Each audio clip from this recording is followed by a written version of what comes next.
Hi guys. My name's Alon Gorin. I'm one of the founders of Invested In. Basically what we do is we power the technology for crowdfunding sites. What I'm going to talk about right now is not exactly the type of crowdfunding you were hearing about before. So some of it is, but most of what we do for our clients, at least today, and for especially our enterprise clients, is based around the idea of rewards-based crowdfunding. Rewards-based crowdfunding is exactly what you're familiar with on Kickstarter and Indiegogo and sites like that. So just wanted to throw that out there from the beginning, but just keep in the back of your mind that all of these things do potentially apply to the equity-based and the securities-based crowdfunding, but they, for obvious reasons, like what Doug was talking about, and waiting on rules and embracing things that could hurt their brand, most of these big enterprises are sort of taking a back seat, waiting to see what happens and trying to decide if it's going to hurt their brand or help their brand to be a part of this whole thing called crowdfunding. So a little more about Invested In. Wall Street Journal called us the technology leader in crowdfunding. We've been around for a very long time. We started our first business in crowdfunding before the word crowdfunding existed. We called it social fundraising, and I still think that's a better term for what we do. We've powered a bunch of different sites, from things from Avril Lavigne's Rockstar Room to a platform for CL, which is Coca-Cola's water brand, to a thing called Boost Funder that helps entrepreneurs raise money. So why would an enterprise choose to have a white label or custom solution over just using Kickstarter or being affiliated with a Kickstarter, doing something like that? And the biggest reason I see our clients coming to us is for control. You guys want to control your brand, you want to control your audience, you want to have the experience fit in within your brand's experience, and most of all, you want the data. The most important thing in crowdfunding, especially on the reward side and especially on that donation side and the way brands are looking at it, are not money. So why would a Fortune 500 company want to crowdfund?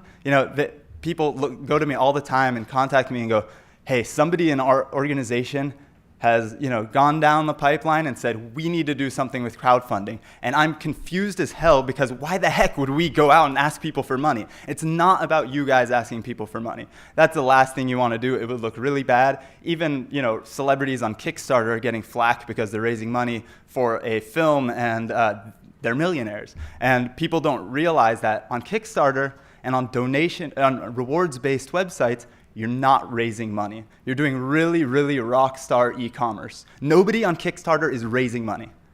You have to get that out of your head, because every single person on Kickstarter is getting something for the amount of money that they give. So if you give $20 to a campaign, you're probably getting a t-shirt. You just bought a t-shirt off of someone. That's called revenue. That's not called fundraising. But why would an enterprise get into crowdfunding? Why would they ask for money? They don't. The money is just the vehicle to get them to where they want to go. The money is the way to just create a new kind of marketing, a new kind of corporate social responsibility, a way to innovate within an organization, or a way to validate something new.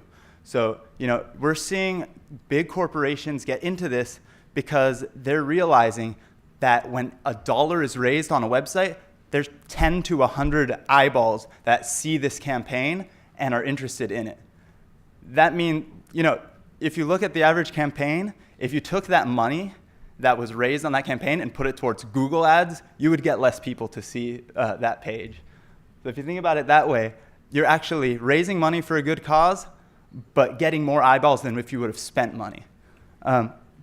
So what I'm going to talk about most is a couple of our clients and what they've done, and it's mostly in the marketing and CSR side. The innovation and validation stuff is what corporations are kind of looking into right now. So I'll talk really quickly about innovation and validation, but one company who's a client of ours is in the process of launching a site for an internal crowdfunding site. They're going to either use credits or monopoly money type of dollars within their organization. They have 100,000 employees. And what they're going to do is actually launch in their company's intranet a portal for anybody. That means the CEO down to the janitor can go onto this portal and submit an idea for the company to research and develop. And what they're going to actually do is allow everybody to have an equal say on if that gets developed. And the main reason is to create this opportunity to innovate within an organization, but the secondary opportunity is for them to go out there and say, hey, this new sticky note that we've developed that is this new genius product that everyone is using? That was created by our receptionist. And we are such a great organization that we give everyone an equal opportunity to submit ideas and really do something special.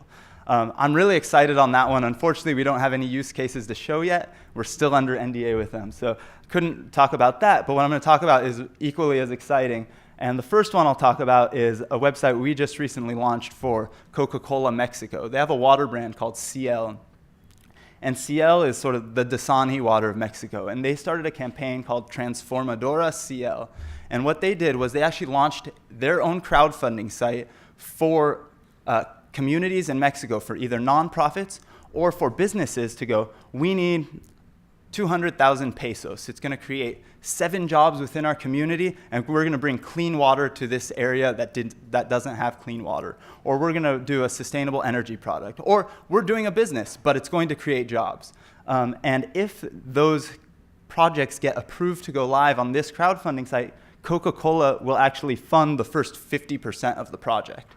So what happens is Coca-Cola looks amazing because they put up this campaign, they're funding half of the campaign, and then they're opening it up for the crowd to fund the rest. But more importantly, they're opening up to the crowd to say, look what we just did.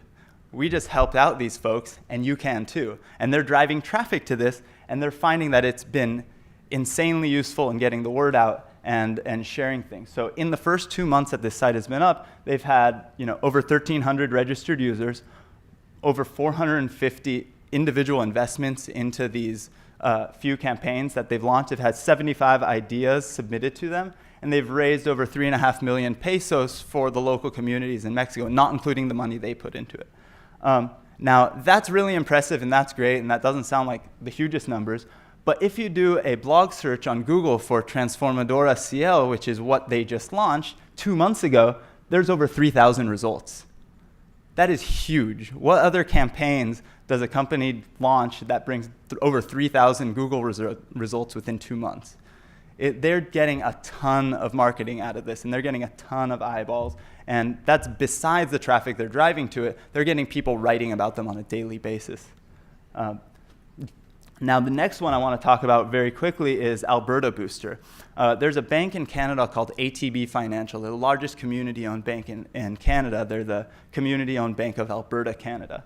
They recently launched a portal called Alberta Booster that we power for them that is allowing individual companies in Alberta, Canada to raise money online. Now, ATB, because they're a community-owned bank, they're mandated to serve the community. And their role in this is launch the site, administer the site, but they're also paying and subsidizing for all the fees on the site. So imagine a free Kickstarter where you don't even pay the credit card transaction fees that is localized within one specific community. And that's what we've built for them. And what's very cool about them is that they've been up for just a few weeks, and they've already had a few very successful projects. If you notice, every single one of these projects completely passed their goals. And that Poppy Barley company actually raised $28,000, and they wanted to raise $10,000. And that's good and fine, and they're helping the local businesses, but they're getting tons of press around this, and they're doing some really interesting things. So one thing that we built into the system for them, it was their idea, and it's a great idea. They actually found other local community sponsors that they do business with on a regular basis anyway, and they got them to give them funds for this website.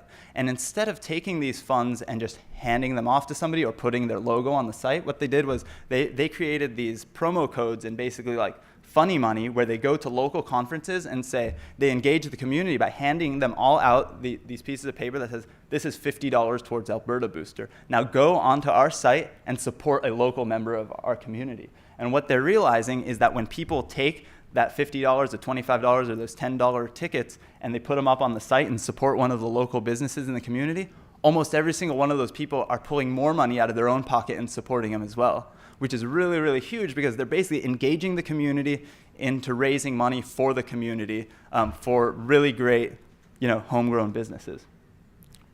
That's the one thing I wanted to sort of let, have this end with, which, crowdfunding is not for you guys to raise money for the most part. It's not going to happen, within huge Fortune 500 companies. You try to run that up the flagpole, I really doubt that it's going to happen. What you need to do is figure out how to leverage this really, really amazing community sort of revolution that's going on right now and use it to engage and empower your community and really build them up and have them see your brand as a leader. That's it. My name's Alon Gorin. Company is called Invested In. If you're interested in crowdfunding, we've seen it all and done it all.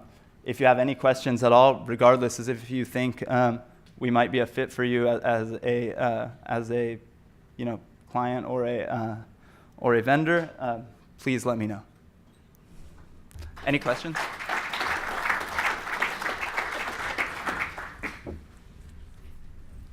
Oh, sure.